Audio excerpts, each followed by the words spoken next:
चलिए स्टार्ट करें। Good evening, वालेकुम अस्सलाम, नमस्ते all of you.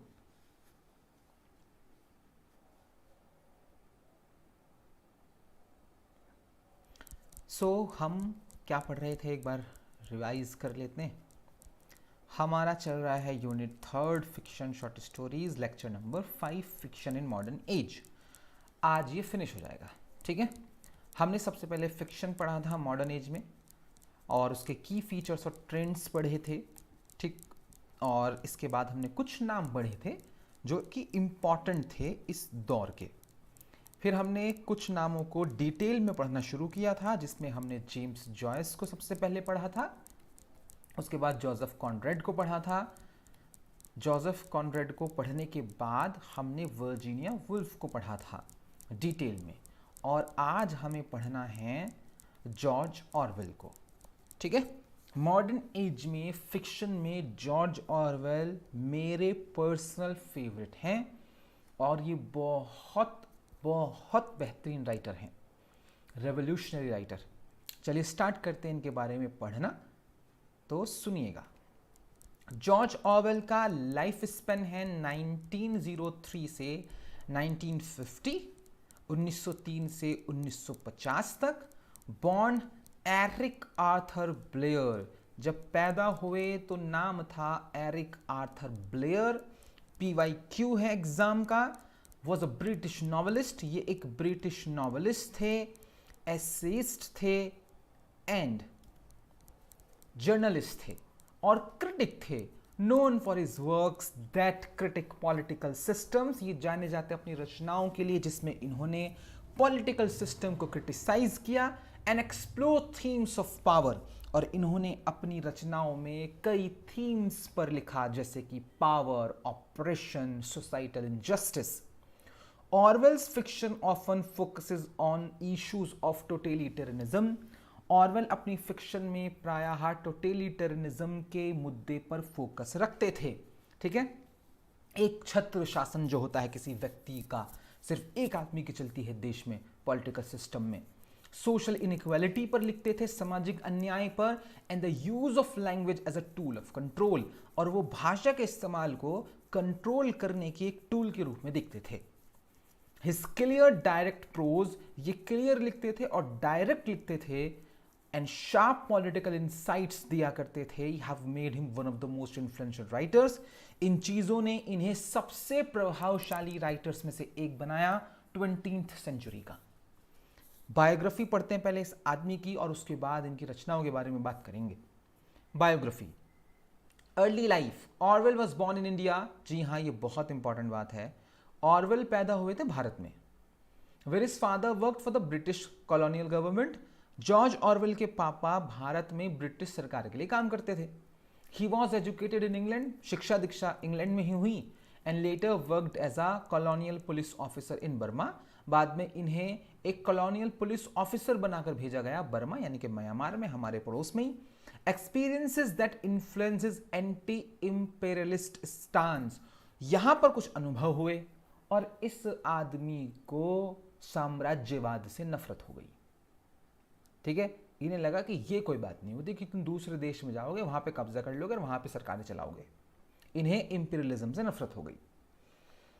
And inspired his early works, और यहीं से इनकी शुरुआती रचनाएं जो हैं वो इंस्पायर हुई। जैसे कि इन्होंने स्टार्टिंग में एक वर्क लिखा था बर्मीज डेज, बर्मा में बिताए गए अपने दिनों के बारे में, वहां के एक्सपीरियंसेस के बारे में कि कॉलोनियल सिस्टम किस तरह से वहां के मौजूदा मूल निवासियों के साथ बर्ताव कर रहा है।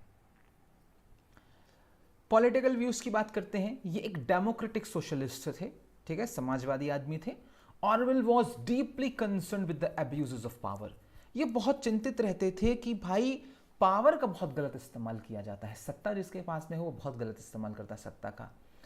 अब both in capitalist and communist systems, और दोनों ही सिस्टम्स में भले ही कोई राज्य कैपिटलिस्ट हो, साम्राज्यवादी हो, ठीक है, और क्या बोलते हैं हिंदी में कैपिटलिज्म को, पता नहीं, और कम्युनिस्ट हो, ठीक है, साम्यवादी बोलते हैं हिंदी में।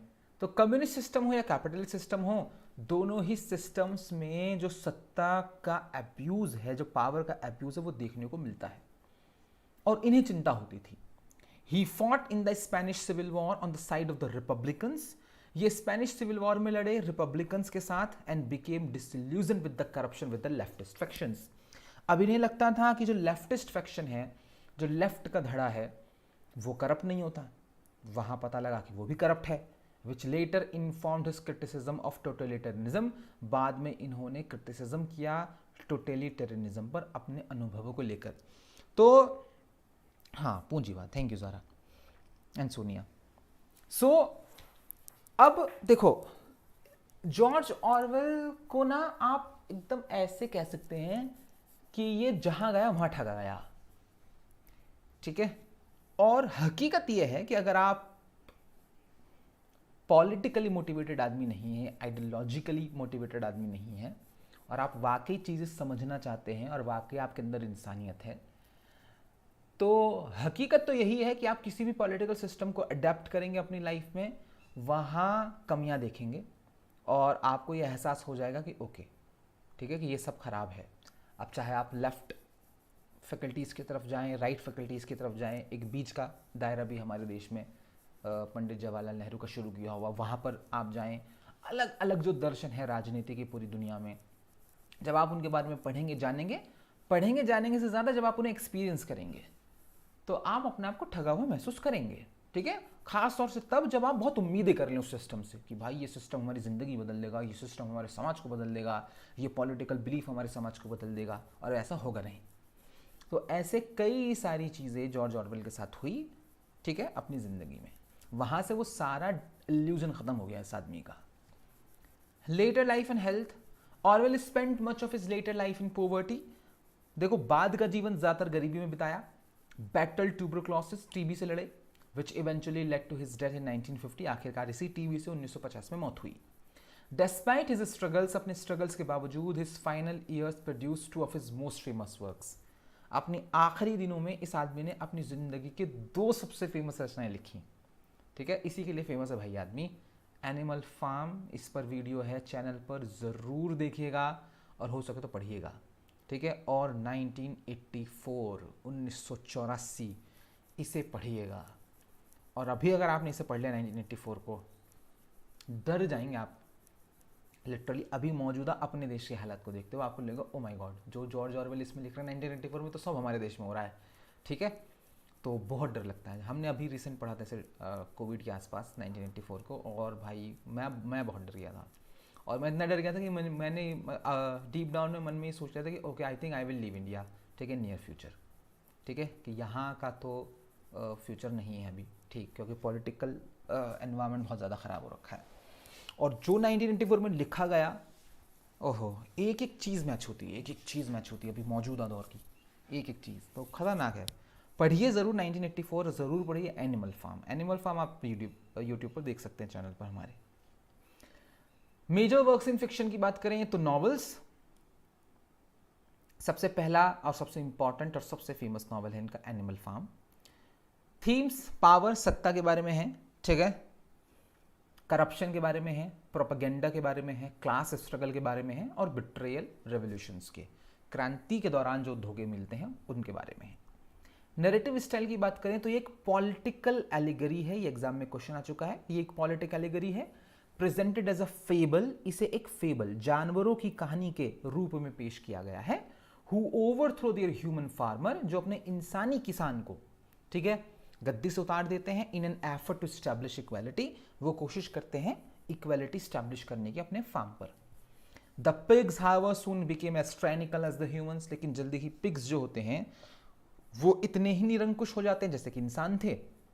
Symbolising the corruption of revolutionary ideals, इसमें सिंबलाइज किया गया है वो जो करप्शन है क्रांतिकारी आइडियल्स का, आदर्शों का, particularly in Soviet Russia under Stalin, खास तौर से सोवियत रशिया के जो आइडियल्स थे स्टालिन के अंडर में।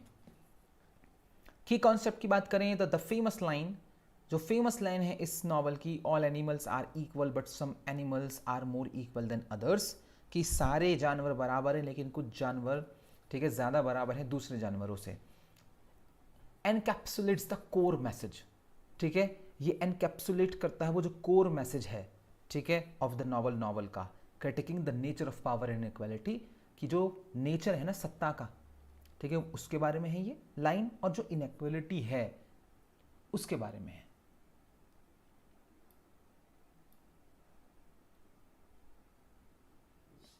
चलिए फिर बात करते हैं 1984 की। नॉवल का नाम 1984 है लेकिन पब्लिश हुई थी 1949 में, क्योंकि 1950 में तो डेथ ही हो जाएगी ऑरवेल की। थीम्स, गुड इवनिंग रोली, टोटेलिटेरियनिज्म, सर्विलेंस, ये डराता, ये जो हिस्सा है ना इसका नॉवल का, सर्विलेंस से डराता बहुत ज़्यादा। सेंसरशिप, ठीक है, ये नहीं छपेगा, ये वाली मूवी नहीं चलेगी, ठीक है। लैंग्वेजेस कंट्रोल, कि एक भाषा को थोपा जाना सबके ऊपर, and the suppression of individuality, और इंडिविजुअलिटी का सप्रेशन, कि नहीं आपका कोई इंडिविजुअल थॉट नहीं है, आप एक कम्युनिटी हैं, आप एक समुदाय हैं सिर्फ, ठीक है। वो नैरेटिव स्टाइल, एक डिस्टोपियन नॉवल है ये, एक ऐसा समाज क्रिएट किया है जहाँ कुछ अच्छा नहीं है, इन अ फ्यूचर में सेट है 1994 में, क्योंकि वहाँ तो फ्यूचर ही है ये, अभी हमारे लिए तो पास्ट हो गया।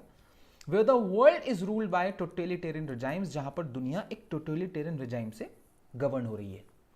The story follows Winston Smith, कहानी है विंस्टन स्मिथ नाम के एक शख्स की, a man living under the oppressive rule of big brother, एक आदमी जो रह रहा है एक ऑप्रेसिव रूल में, एक दमनकारी शासन में, बिग ब्रदर की, ठीक है, एक बहुत कोई तानाशाह है ये, उसकी एक सरकार है। Who seeks to control not just the actions, वो कंट्रोल चाहता है ना केवल एक्शंस पर कि लोग ये करें, ये खाएं, ये पहने, but also the thoughts of its citizens, बल्कि उसे कंट्रोल चाहिए अपने नागरिकों के थॉट्स पर भी, कि वो सोचे भी यही जो मैं चाह रहा हूं, ठीक है। Sound similar? की concept, Orwell explores how language, Orwell explore करते हैं कि किस तरह से भाषा, ठीक है, and propaganda are use to manipulate reality, किस तरह से इन दोनों का इस्तेमाल रियलिटी को मैनिपुलेट करने के लिए किया जाता है और थॉट को कंट्रोल करने के लिए किया जाता है। Famously coining terms like double think, इन्होंने कई टर्म्स दिए हैं पॉलिटिकल दर्शन के, जैसे कि डबल थिंक है, ठीक है, या थॉट क्राइम है, या बिग ब्रदर है, ठीक है, जैसे आजकल अमेरिका को बिग ब्रदर बोलते हैं हम लोग, क्योंकि वो कंट्रोल करने की कोशिश करता है पूरी दुनिया को।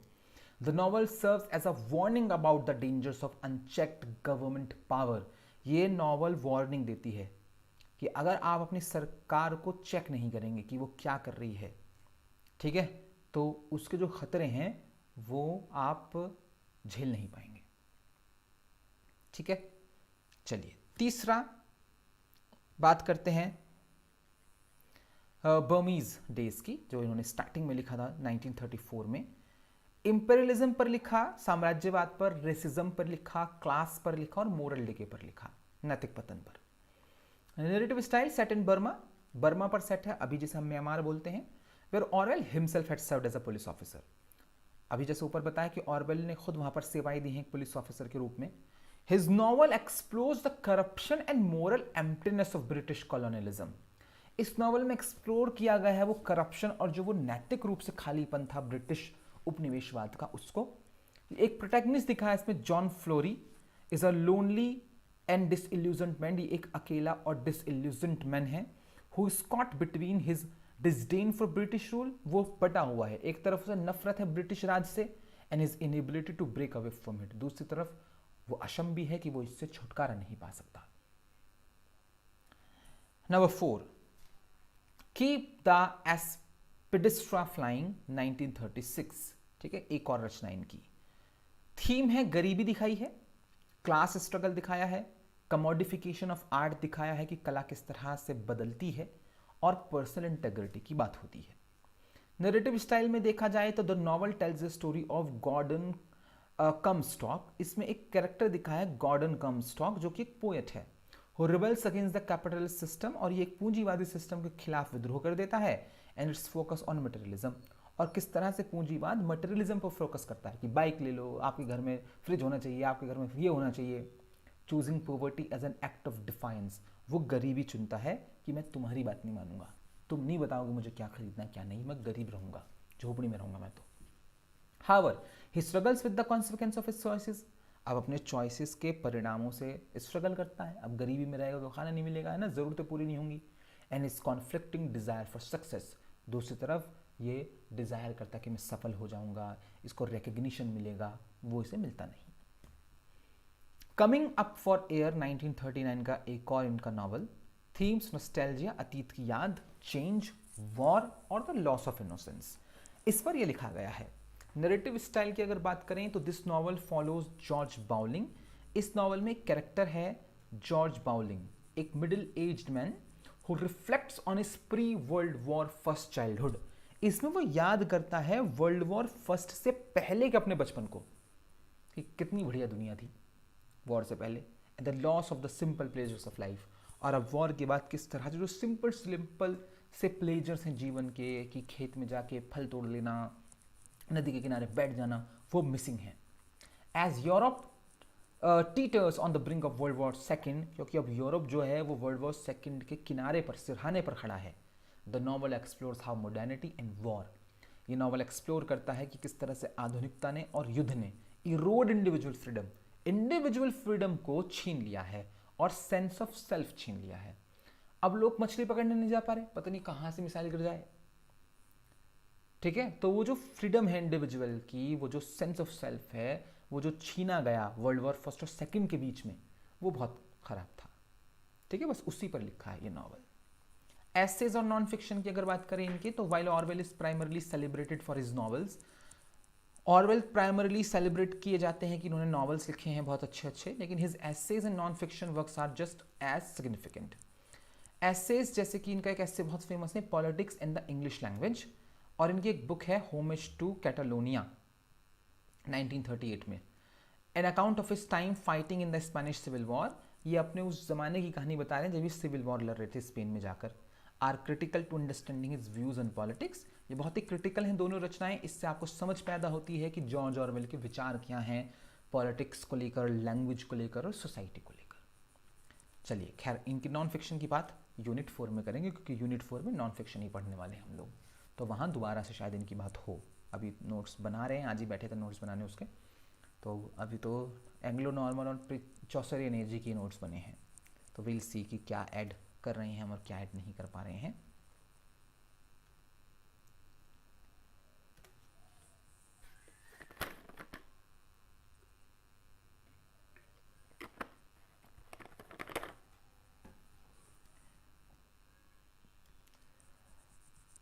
Next, Orwell's contribution to fiction. Orwell का जो कंट्रीब्यूशन है, योगदान है फिक्शन को, उसके बारे में बात करते हैं।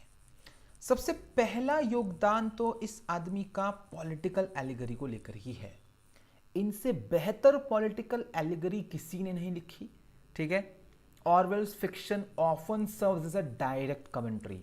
ऑरवेल का फिक्शन प्रायः डायरेक्ट टिप्पणियां करता था कंटेम्पररी पॉलिटिकल मुद्दों पर, पर्टिकुलरली टोटलिटेरियनिज्म, खासतौर से टोटलिटेरियनिज्म पर, and the abuse of power पर, ठीक है।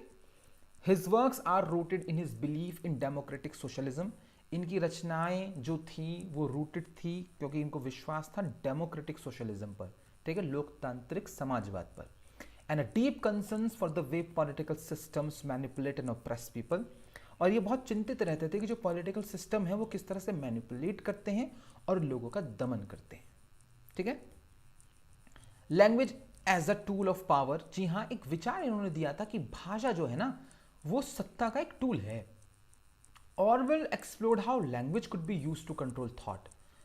ऑरवेल ने एक्सप्लोर किया कि भाषा का इस्तेमाल थॉट को कंट्रोल करने के लिए किया जा सकता है, ठीक है, और ये हकीकत है, ठीक। पर्टिकुलरली इन 1984, खासतौर से अपने नॉवल 1984 में, where the development of newspeak, एक नई भाषा का निर्माण किया जाता है, न्यू स्पीक नाम है उस भाषा का, demonstrates how reducing language limits the capacity of critical thinking and rebellion. कि भाषा को रिड्यूस जब आप कर देते हैं तो आपके सोचने, समझने और विद्रोह करने की ताकत खत्म हो जाती है जनता के अंदर से। इसी वजह से सिर्फ एक भाषा का फैलना किसी समाज में या किसी देश में वो बड़ा खतरनाक होता है, ठीक है। तो जब हम 1984 पढ़े तो हमें हिंदी इम्पोजिशन याद आ रहा था कि जैसे हिंदी थोपी जाती है इंडिया में कि चलिए हिंदी पढ़िए सब लोग, ठीक है, लेके कश्मीर से कन्याकुमारी तक। दैट्स डेंजरस, ठीक है, that's trying to control your capacity for critical thinking, ठीक है, रिबेलियन। तो बहुत सारी भाषाएं हो तो बहुत सारा क्रिटिकल थिंकिंग पैदा होता है, ठीक है। क्रिटिक ऑफ टोटलिटेरियनिज्म, ये टोटलिटेरियनिज्म के बहुत बड़े क्रिटिक थे। Both Animal Farm and 1984 are scathing critiques of totalitarian regimes, particularly Stalinist Russia. खास तौर से इन्होंने स्टालिनिस्ट रशिया को बहुत क्रिटिसाइज किया है।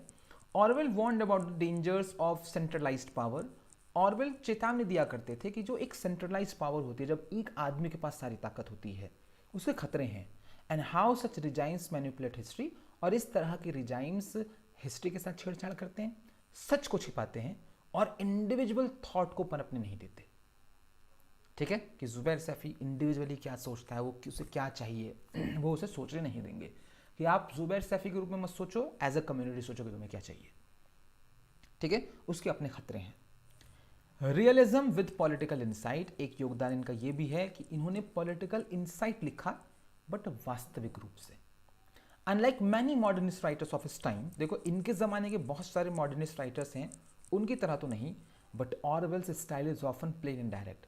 इस आदमी का स्टाइल, इसकी शैली बिल्कुल डायरेक्ट और बिल्कुल प्लेन थी, जो कहना है, ठीक है, कोई लाग लपेट नहीं।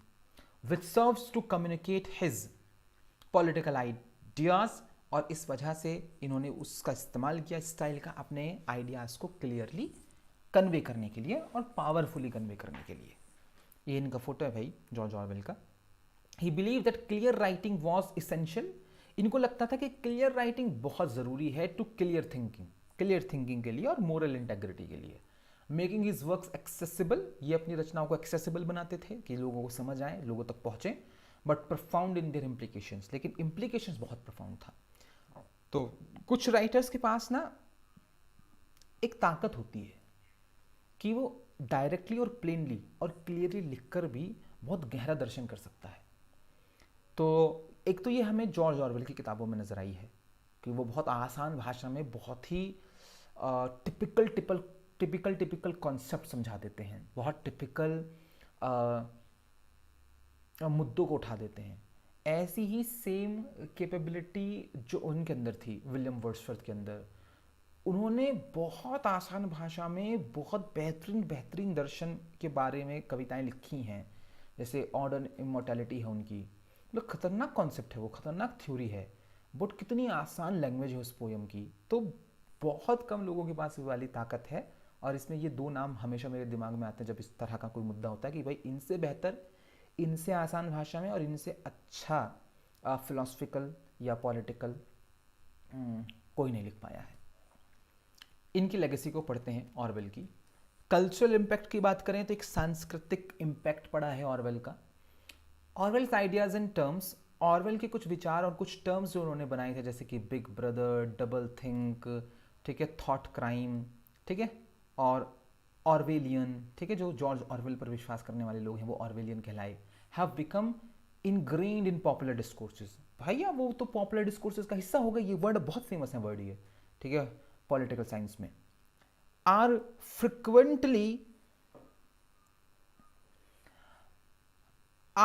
Use to describe political systems, इनका इस्तेमाल शब्दों का पॉलिटिकल सिस्टम को डिस्क्राइब करने के लिए किया जाता है। दैट यूज सर्विलेंस, खासतौर से वो सिस्टम जो सर्विलेंस का यूज़ कर रहे हैं अपने नागरिकों के ऊपर, प्रोपेगेंडा फैला रहे हैं अपने नागरिकों के बीच में और ऑप्रेसिव कंट्रोल कर रहे हैं, कंट्रोल करने की कोशिश कर रहे हैं लोगों को, ऐसे जो भी रिजाइम्स हैं। इन्फ्लुएंस ऑन डिस्टोपियन फिक्शन, इस आदमी का इन्फ्लुएंस है। देखो ऐसा नहीं है कि जॉर्ज ऑरवेल पहले इंसान थे जिन्होंने डिस्टोपियन फिक्शन लिखा, ऐसे समाज दिखाए जो डिस्टोपिया थे, इनसे पहले भी लिखे गए, उनके बाद भी लिखे जाएंगे, बट इस आदमी को इन्फ्लुएंस होगा बाद में लिखे जाने वाले डिस्टोपियन नॉवेल्स पर।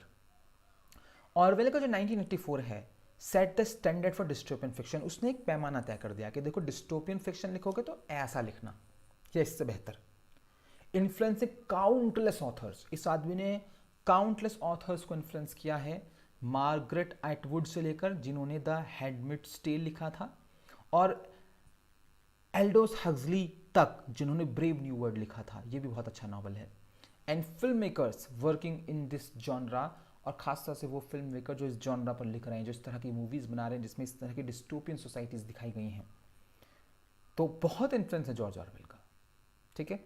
और कोई भी पॉलिटिकल साइंस का स्टूडेंट ऐसा होगा नहीं जो जॉर्ज ऑरवेल को ना जानता हो या उनके दर्शन उससे ना पढ़े हों।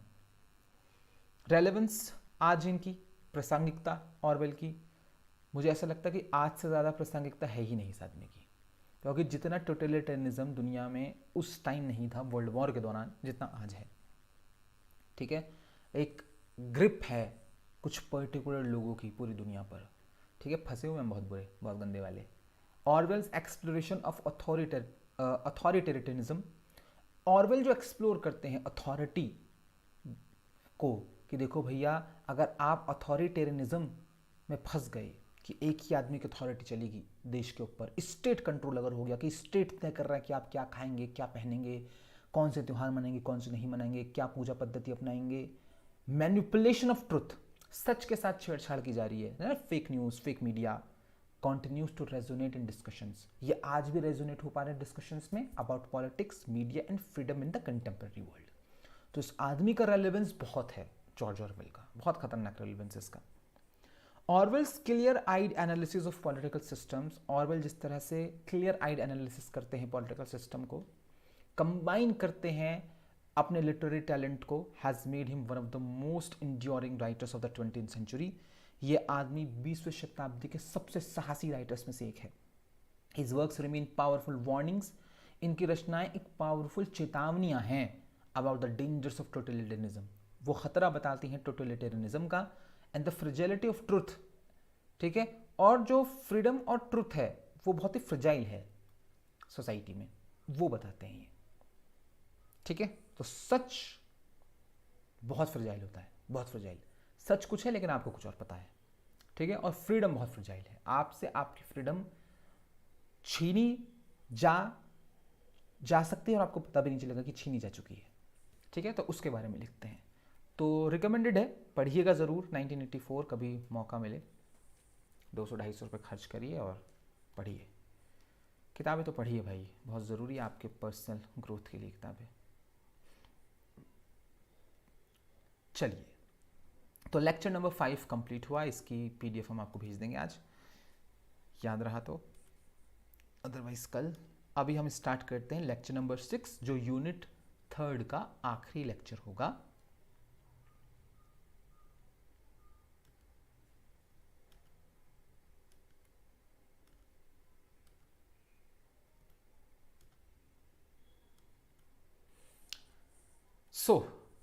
यूनिट 3 फिक्शन शॉर्ट स्टोरीज का आखिरी lecture, lecture number 6, contemporary period यानी कि 1945 के बाद वाला 2024 तक।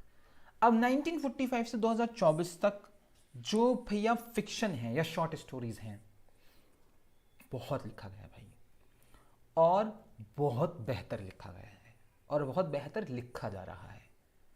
ठीक है, तो मज़ा आएगा इसे पढ़ने में आप लोगों को। बहुत सारे नाम आप यहाँ ऐसे पढ़ेंगे लेक्चर नंबर 6 में जो आपने नहीं सुने होंगे, but you have to learn them. ठीक है, आपके पास कोई ऑप्शन है नहीं।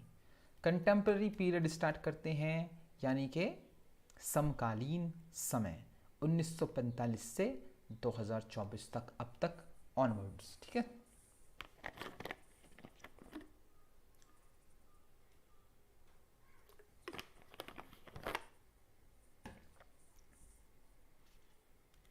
सुनिए,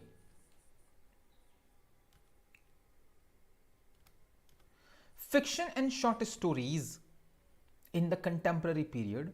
फिक्शन और शॉर्ट स्टोरीज जो है कंटेम्प्रेरी पीरियड में, the contemporary period of literature, ये जो लिटरेचर का कंटेम्प्रेरी पीरियड है, beginning after world war second, जो वर्ल्ड वॉर सेकेंड के खत्म होने के बाद से शुरू माना जाता है 1945 से, brought with it significant changes in fiction and short story. भैया बहुत बड़ा परिवर्तन देखने को मिला है फिक्शन राइटिंग में और शॉर्ट स्टोरी राइटिंग में। हम writers of this era grappled with the aftermath of global conflicts. अब इस एरा के जो राइटर्स हैं उन्होंने अपने आप को जकड़ा हुआ पाया ग्लोबल कॉन्फ्लिक्ट्स में वॉर के बाद। ठीक है, देखो 1945 में वॉर तो खत्म हो गया, लेकिन वॉर ही खत्म हुआ था, कॉन्फ्लिक्ट खत्म नहीं हुआ। विश्वास नहीं एक दूसरे पर देशों को, ठीक है, बटा हुआ था देश अभी भी कि तुम हमारी टीम में, हम तुम्हारी टीम में, है ना। The rise of new political ideologies, और नई नई पॉलिटिकल आइडियोलॉजीज बाहर निकल कर आ रही थी 1945 के बाद, जिनके बारे में किसी को पता भी नहीं था। सोशल अपहीवल, सामाजिक रूप से भैया उथल पुथल मची हुई थी, टेक्नोलॉजिकल एडवांसमेंट भी हो रहा था। The post 1945 period saw the flourishing of post modernism. हमने इसमें एक फ्लोरिशिंग देखा, एक डेवलपमेंट देखा पोस्ट मॉडर्निज्म का। The rise of diverse voices, हमने अलग अलग आवाजों का उदय देखा। And the exploration of new forms and themes in fiction, और हमने देखा कि फिक्शन में अलग अलग फॉर्म्स बनने लगी हैं और अलग अलग थीम्स पर लिखा जाने लगा है। इस दौर की सबसे इंपॉर्टेंट बात मेरे लिए ये है डाइवर्स वॉइसेस, अलग अलग आवाजें। पहले तो जो लिटरेचर लिखा जा रहा था उसमें आवाजें बिल्कुल फिक्स थी कि ये वाइट लोग ही लिखेंगे भैया, ठीक है। अभी आवाजें आएंगी नई नई, बहुत सारी, पढ़ेंगे इसके बारे में भी। चलिए स्टार्ट करते हैं। की characteristics of contemporary fiction and short stories. मौजूदा फिक्शन और शॉर्ट स्टोरीज के की कैरेक्टरिस्टिक्स की बात करते हैं। सबसे पहले इन रचनाओं में, इन किताबों में हमें पोस्ट मॉडर्निज्म देखने को मिलता है। This movement emerged as a reaction to modernism. Post modernism modernism के खिलाफ एक रिएक्शन था, कैरेक्टराइज्ड बाय अ प्लेफुल। अब पोस्ट मॉडर्निज्म में जो रचनाएं लिखी जा रही थी, जो लिटरेचर लिखा जा रहा था, उसमें एक प्लेफुलनेस देखने को मिली, आयरॉनिक टोन होती थी उसकी, फ्रेगमेंटेशन, वो अंशों में तोड़कर लिखी जाती थी, एक्ट वाइज, चैप्टर वाइज, ठीक है। मेटाफिक्शन लिखा गया, ठीक है, अलग अलग फिक्शन को जोड़कर लिखा गया, मेटाफिक्शन का यूज हुआ। Questioning of objective reality, objective reality पर सवाल खड़े किए गए। Writers blurred the lines between fiction and reality. जी हाँ, पोस्ट मॉडर्निज्म में जो राइटर्स थे उन्होंने फिक्शन और रियलिटी, ठीक है, कल्पना और वास्तविकता के बीच की जो लाइन है उसे धुंधला कर दिया। Often using self referentiality and intertextuality, इन्होंने कई बार इस्तेमाल किया सेल्फ रेफरेंशियलिटी को, कि देखो मैं रेफरेंस दे रहा हूँ, मेरा अनुभव है, मैं बता रहा हूँ अपनी बात। ऐसा नहीं कि हम बाइबल से रेफरेंस दे रहे हैं, किसी दूसरी किताब से होमर का, वर्जिल का रेफरेंस दे रहे हैं, नहीं, मैं बता रहा हूँ ना, मैं बता रहा हूँ तो मैं ठीक बता रहा हूँ, ठीक है, मेरा एक्सपीरियंस सुनो तुम। और इन्होंने इंटरटेक्चुअलिटी को यूज़ किया। अब ये इंटरटेक्चुअलिटी अपनी ही किताब में आगे अपनी ही किताब का रेफरेंस दे रहे हैं, अपनी ही किसी दूसरी रचना का रेफरेंस दे रहे हैं, ठीक है। दूसरा कैरेक्टरिस्टिक है multi culturalism and diverse voices, जो हमने बताया कि बहुत महत्वपूर्ण है। अभी तक 45 से पहले जो लिटरेचर हमें मॉडर्न टाइम में देखने को मिला है, उससे पहले मिला, वो एक ही कल्चर पर था। पूरी दुनिया में कहीं पर भी देख लीजिए आप, ब्रिटेन में ब्रिटिश राइटर्स ही लिख रहे हैं, गोरे और मोस्टली एरिस्टोक्रेटिक, कुलीन वर्ग के, पूरी दुनिया में ऐसे ही है। भारत में सिर्फ upper caste, mostly Brahmins writers थे, ठीक, वही लिख रहे थे, वही एक लिटरेचर था भारत में प्रोमिनेंटली, ठीक है, इक्का दुक्का उदाहरणों को छोड़कर। लेकिन जब 1945 आया और पोस्ट मॉडर्निज्म शुरू हुआ, तो एक तो मल्टी कल्चरलिज्म देखने को मिला कि जो राइटिंग हो रही थी उसमें सिर्फ एक कल्चर नहीं था, ठीक है, सिर्फ एक गैटो नहीं था, उसमें दूसरे गैटोज यूज होने लगे, ठीक है, दूसरे कल्चर्स यूज होने लगे और अलग अलग आवाज़ें आईं। The post 1945 period witnessed the surge of voices. हमने एक सर्ज देखा आवाज़ों का फ्रॉम प्रीवियसली मार्जिनाइज्ड कम्युनिटीज़, जो पहले दबी कुचली कम्युनिटीज़ थी उसके राइटर्स बाहर निकले, जिसमें औरतें शामिल थी, LGBTQ राइटर्स शामिल थे, authors from formerly colonised Nations, authors आए ऐसे राष्ट्रों से जिन्हें पहले गुलाम बनाया गया था। भारत से कई राइटर्स आए, बड़े बढ़िया बढ़िया हमने दिए 1945 के बाद। इश्यूज ऑफ आइडेंटिटी, आइडेंटिटी पर लिखना शुरू हुआ, रेस पर लिखा जाने लगा, जेंडर पर लिखा जाने लगा, इमिग्रेशन पर लिखा जाने लगा, और ये सारे मुद्दे बिकेम सेंट्रल थीम, से सेंट्रल मुद्दे बने। नरेटिव एक्सपेरिमेंट एक कैरेक्टरिस्टिक है कि नरेशन के साथ, कहानी कहने के तरीके के साथ एक्सपेरिमेंट किया पोस्ट मॉडर्न राइटर्स ने। Contemporary writers have continued to experiment with narrative forms. Contemporary writers ने लगातार नरेटिव फॉर्म्स के साथ एक्सपेरिमेंट जारी रखा। Sometimes issuing traditional plot structures, कभी कभार ये बदलते थे जो पारंपरिक कहानी कहने की संरचनाएं होती थी उनको, इन फेवर ऑफ फ्रेगमेंटेड, ठीक है। अभी जैसे हमने ऊपर बताया, ये फ्रेगमेंटेड लिखने पे विश्वास करने लगे कि हम अंशों में लिखेंगे, चैप्टर वाइज लिखेंगे भैया हम तो, या नॉन लाइनियर स्टोरी टेलिंग करेंगे, हम सीधी सीधी कहानी नहीं बताएंगे आपको। Fiction became more experimental with the use of different perspective. Fiction काफी ज्यादा एक्सपेरिमेंटल हो गया था क्योंकि अलग अलग पर्सपेक्टिव के इस्तेमाल राइटर्स कर रहे थे। अनरिलायबल नरेटर्स हुआ करते थे, and a mix of genres, और कई जॉनरास को मिक्स करके लिखा जाने लगा था, मेटाफिक्शन का बहुत यूज हो गया था, ठीक है। फिर एक कैरेक्टरिस्टिक है globalisation. With the rise of a more interconnected world, 1945 के बाद बहुत ही जुड़ा हुआ दुनिया हो गई थी, ठीक है। तार पेजेस का इस्तेमाल होने लगा था, टेलीफोन्स आ गए थे, ठीक है। Contemporary literature often explore the effects of globalisation. Contemporary literature ने ग्लोबलाइजेशन के इफेक्ट को एक्सप्लोर किया। अब नेट आ गया है, हम सब जुड़े हुए हैं, हमें पूरी दुनिया के कल्चर के बारे में पता है, भले हम नहीं गए हैं उस देश में। द क्लैश ऑफ कल्चर्स के बारे में लिखा गया, and the fluidity of national borders, और जो ये जो राष्ट्रीय बॉर्डर्स हैं जो उन्होंने देश बांटे हुए हैं उसकी फ्लूइडिटी के बारे में लिखा गया, ठीक है। अब हमारा कल्चर कितना इन्फ्लुएंस है अमेरिकन कल्चर से? हमारे बच्चे स्कूल चले जाओ बहुत इन्फ्लुएंस हैं अमेरिकन कल्चर से स्टूडेंट्स आजकल। टेक्नोलॉजी एंड पॉस्ट्यूमनिज्म, ठीक है। टेक्नोलॉजी आप जानते हैं और पॉस्ट्यूमनिज्म भी आप जानते हैं, पॉस्ट्यूमसली मरने के बाद पब्लिकेशन जो शुरू हुए। Many contemporary writers examine the impact of technology on society. बहुत सारे कंटेम्प्रेरी राइटर्स एग्जामिन करते हैं सोसाइटी पर असर क्या हो रहा है टेक्नोलॉजी का, रिलेशनशिप्स को एग्जामिन करते हैं और इंडिविजुअल आइडेंटिटी पर लिखते हैं। Issues like surveillance, digital life, boundaries between humans and machines are often explored. Major authors and works of contemporary fiction and short stories. कुछ मेजर ऑथर्स को पढ़ेंगे, उनकी रचनाओं को पढ़ेंगे कंटेम्प्रेरी फिक्शन और शॉर्ट स्टोरीज के। ध्यान से सुनिएगा इन सभी नामों को। सबसे पहले नॉवेल्स एंड फिक्शन को लेंगे हम। सलमान रश्दी पहला नाम, और इनकी सबसे famous novel midnight children 1981। Themes post colonialism, ठीक है, भारत दिखाया है कॉलोनी के आज़ादी के बाद वाला। आइडेंटिटी, हिस्ट्री और मैजिकल रियलिज्म, ये बहुत इंपॉर्टेंट है मैजिकल रियलिज्म। इसमें एक जादू दुनिया है, अगर आपने पढ़ा हो मिडनाइट चिल्ड्रन पढ़िएगा, बहुत बेहतरीन नॉवल है, ठीक है। Style, a mix of magical realism को मिलाया हिस्टोरिकल फिक्शन के साथ। The novel traces the history of India's independence, इसमें भारत की आज़ादी का इतिहास है through the life of Salim Sinai, एक कैरेक्टर सलीम सिनाई के नज़रिए से। A boy born at the moment of India's independence, ये लड़का जो इंडिया की आज़ादी के दौरान पैदा हुआ। Rushdie's work often blurs the line between fantasy and reality, Salman Rushdie अपनी रचनाओं में वास्तविकता और कल्पना के बीच की लाइन को मिटा देते हैं। And critic colonialism and nationalism, और वो क्रिटिसाइज करते हैं राष्ट्रवाद और उपनिवेशवाद को, ठीक है। बेहतरीन राइटर है, महानतम आदमी है सलमान रश्दी, ठीक है। अलग अलग कारणों की वजह से क्या कहते हैं उसे, क्रिटिसाइज किया जाता है, but he is such a great writer. Margaret Atwood, Handmaid's Tale 1985, इनकी रचना बहुत फेमस है मार्गरेट एटवुड। और पता नहीं हमने डिटेल में पढ़ा, लिखा है आगे या नहीं लिखा है, पता नहीं, देखते हैं आगे डिटेल में पढ़ेंगे हम या नहीं पढ़ेंगे। थीम्स, द हैंडमेड्स टेल में जेंडर ऑपरेशन दिखाया है कि औरतों के साथ किस तरह से दमन हो रहा है उनका। टोटलिटेरियनिज्म दिखाया है और डिस्टोपियन फ्यूचर्स हैं।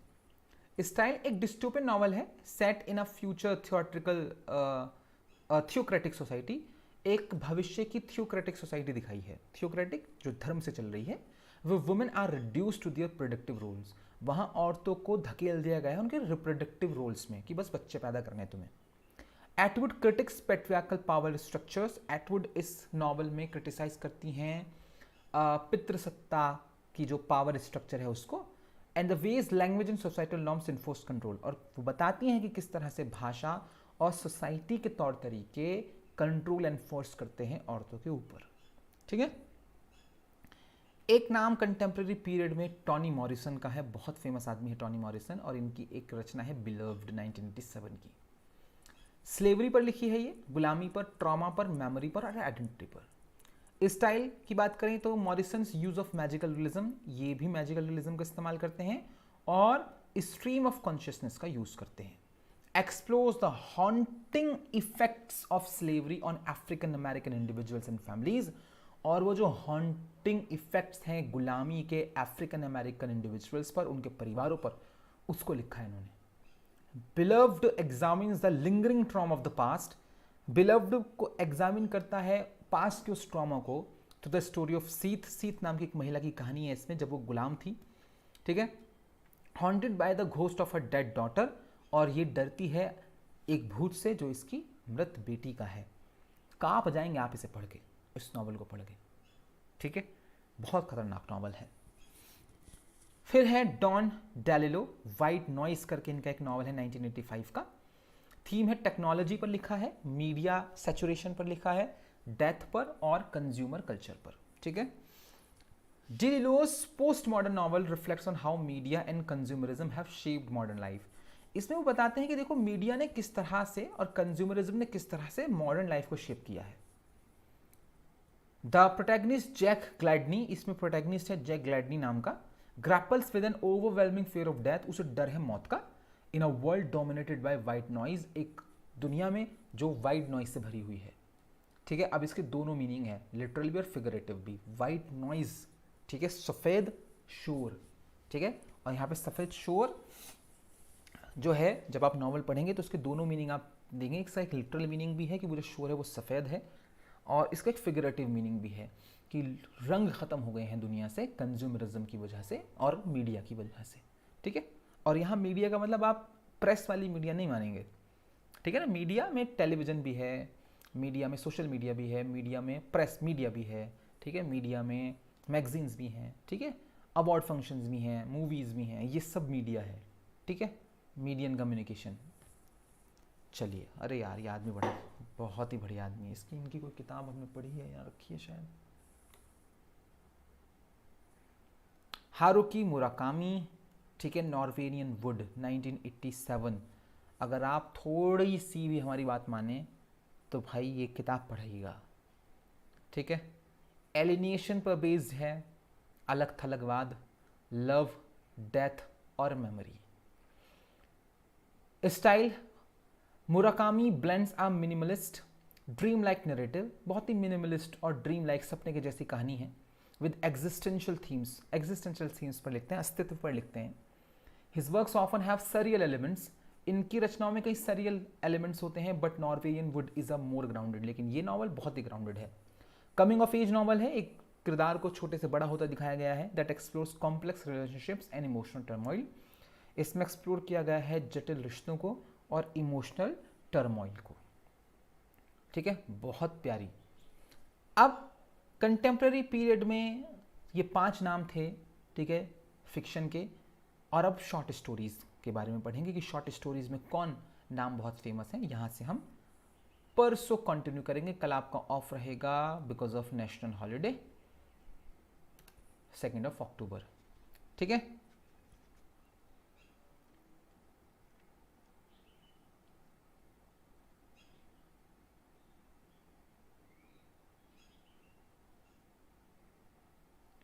कल सेल रहेगी भाई हमारे ऐप पर, हमारे सारे कोर्सेज, सारी टेस्ट सीरीज सब पर 10% ऑफ है कल।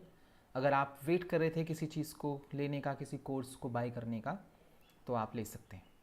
खास तौर से वो स्टूडेंट जो पीजीटी का बैच और टीजीटी का नया बैच ज्वाइन करना चाह रहे थे, यूपी टीजीटी का, जो 14 तारीख से बन रहा है, तो 14 को लेंगे, 13 को लेंगे, कल ले लो, ठीक है, फ़ायदे में रहेंगे। तो कल क्लास नहीं है, ठीक है, सॉफ्ट टुमारो, और परसों मिलते हैं आपसे, कंटिन्यू करेंगे शॉर्ट स्टोरीज को।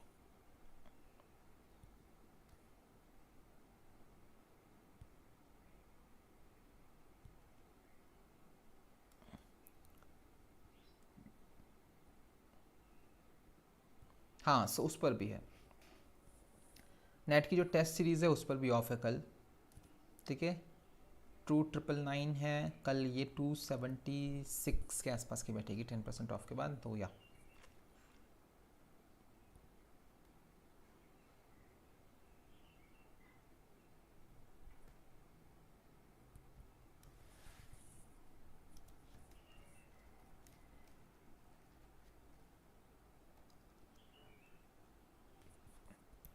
टोटलिटेरियनिज्म सुनिए, हम आपका कमेंट अब देख रहे हैं। देखो, टोटलिटेरियनिज्म कहते हैं सर्वसत्तावाद, एक आदमी की सरकार, ठीक है, एक आदमी की चल रही है, एक ही आइडियोलॉजी फॉलो की जा रही है, और रिजाइम कहते हैं सरकारों को, ठीक है।